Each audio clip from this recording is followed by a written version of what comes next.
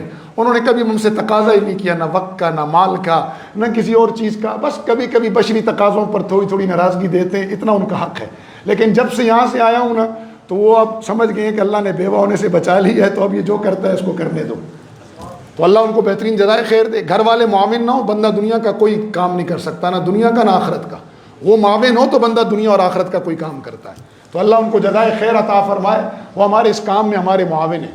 تو اللہ نے ہمیں ایک زندگی دی ہے نہیں پھر، ورنہ وہ 7ویں گھنٹے کے 5ویں گھنٹے میں تو ہمیں کپتان نے کہہ دیا سنغرق، ہم غرق ہونے والے ہیں. پھر 6 گھنٹے اس نے اعلان کیا کہ کشتی میں آگ لگنے والی ہے کیونکہ انجن کے نکے ٹوٹ گئے، آئل باہر آ گیا ہے، بیٹری کا شارٹ سرکٹ ہونے کا خطرہ ہے، سب جیکٹیں پہن لو، اگر آگ لگی تو سب نے چھلانگ مارنی ہے. وہ تو اللہ نے کرم کیا کہ 7ویں گھنٹے ہمارے قافلے کی ایک کشتی، اس نے ہمیں جو ہے، ہم نے جو میسج پاس کیا تھا سولر ختم ہونے سے پہلے، نیٹ ختم ہونے سے پہلے، جی پی ایس ختم ہونے سے پہلے، تو وہ کشتی ہمارے قریب 7ویں گھنٹے میں ہمارے پاس آخری رابطہ بس وہ وائرلیس رہ گیا تھا. اس کی رینج بڑی کم تھی. 7 گھنٹے کے بعد پہلے تو ہم اس پہ چیختے رہے اپنی کشتی کا نام لے کے، کوئی رسپانس نہیں. 7ویں گھنٹے اس پہ ہماری کشتی کا نام آیا تو ہم سب ایسے خوشی سے کھل اٹھے. تو بہرحال تیسرا قافلہ تھا وہ بائیر تیونس پہنچے، اور پھر وہ ہماری کافی لمبی روداد ہے، وہ سنانا مقصود نہیں. مقصود تو یہ کہ یہ تو قافلے کا تعارف تھا. یہ 4 قافلوں کے مجموعے کا نام تھا گلوبل سمود فلوٹیلا. اس میں 60% غیر مسلم تھے جو ہمارے لیے عبرت ہے، اور 40% مسلمان تھے. دعا فرمائے جو مسلمان شریک تھے اللہ انہیں ہدایت پر استقامت نصیب فرمائے، خاتمہ ایمان پہ فرمائے. جو غیر مسلم شریک تھے اللہ ان کے دل کو ایمان کے نور سے منور فرمائے. پھر کئی بیچ میں رستے میں طوفان بھی آئے، ڈراؤن بھی آئے، مختلف اٹیک ہوتے رہے. یہ ڈراؤن میں لوگ سمجھتے ہیں جی کشتی برباد کیوں نہیں تھی، تو بھائی مسئلہ یہ ہے کہ ڈراؤن پہ وہ بارود نہیں مارتا تھا، وہ ڈراؤن پہ ساؤنڈ بم مارتا تھا. ساؤنڈ بم سے ڈراتا تھا، اس کی آواز آتی تھی، یا پھر کیمیکل پھینکتا تھا جس سے کشتی میں آگ لگ جاتی تھی ہلکی پھلکی، تو وہ ڈرانے کے لیے مارتا تھا. یہ وہ بم وہ نہیں مارتا تھا، وہ مارتا تو کشتی تو 2 ٹکڑے ہو جاتی. یہ ساؤنڈ بم پھینکتا تھا وہ، یا کیمیکل بم پھینکتا تھا وہ. پھر طوفانوں نے آ لیا، پھر ڈراؤن نے آ لیا، پھر کشتی کی خرابی نے. یہ تو تھا تعارف. مقصد کیا تھا؟ بعض لوگ کہتے ہیں کہ جی یہ کیا بیوقوفی ہے، یہاں سے سامان اٹھایا جا کر وہاں دے دیا اسرائیل کو. وہ اللہ کے بندو یہ علامتی امداد تھی. یہ 50 کی 50 کشتیوں کی امداد جمع کریں نا تو 10 سے 15 ٹرک بنتے ہیں. تو 2 ملین لوگوں کو 10 ٹرک کافی ہوتے ہیں کیا؟ یہ تو اصل میں ہزاروں ٹرک مصر میں کھڑے ہیں، ہزاروں اردن میں کھڑے ہیں، وہ جانے کی اجازت نہیں دے رہا تھا. الحمدللہ اس گلوبل سمود فلوٹیلا کی محنت کے نتیجے میں پورا یورپ کھڑا ہوا، امت مسلمہ بیدار ہوئی. ایک حد تک یورپ نے پوری ٹرینیں ہر چیز جام کر دی تھی. جب قافلے پر پہلا ڈراؤن اٹیک ہوا تو جام کر دیا یورپ نے، اور انہوں نے دھمکی لگائی کہ اگر قافلے میں کسی کشتی کو کچھ ہوا ہم کسی بندرگاہ سے صہیونی ریاست کے کوئی جہاز نہیں گزرنے دیں گے. تو حکومتوں کو تو ڈرا سکتا ہے، عوام کو تو نہیں ڈرا سکتا. چنانچہ وہ انڈر پریشر ہوا، اور اس کے بعد سے ہی 100 ٹرک ڈیلی بنیادوں پہ مصر کے بارڈر سے چھوٹنے شروع ہو گئے تھے. اور الحمدللہ اب دوسرا دن ہے 500 ٹرک داخل ہو رہے ہیں. تو پہلا مقصد تھا انسانی امداد کی راہداری کو بحال کرنا.